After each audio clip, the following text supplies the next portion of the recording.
The Ohio Senate's version of the budget protects families struggling with the scourge of opiate addiction, all while reducing spending and, of course, balancing the budget without raising taxes. I think, as we know, across the state of Ohio, we have a crisis. The Senate added $6 million more to the House's proposal targeting Ohio's war on opiate addiction, investing a total of $176 million.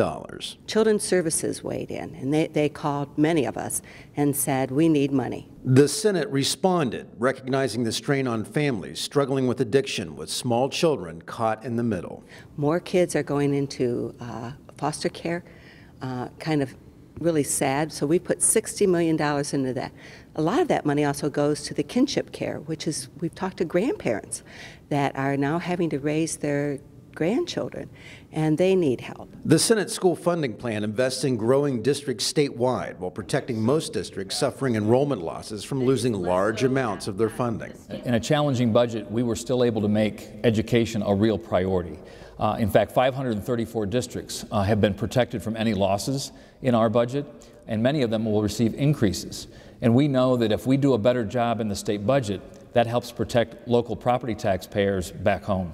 The Senate closed a $1 billion budget gap without raising taxes. Instead, it reduced agency overhead costs and reduced the growth of government. And the Senate is leading by example, as is the House, by cutting 6% out of our own projected budget.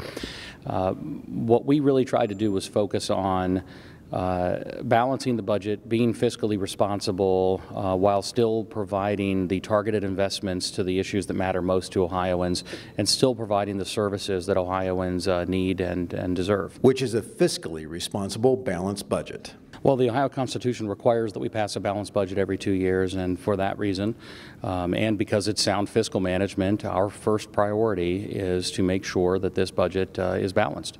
And Ohio's two-year budget plan must be passed and signed into law June 30th. For the latest on that process, please subscribe to our social media channels. That's at Ohio Senate GOP. And on the web, it's ohiosenate.gov/Republicans. I'm John Fortney from the Ohio Senate.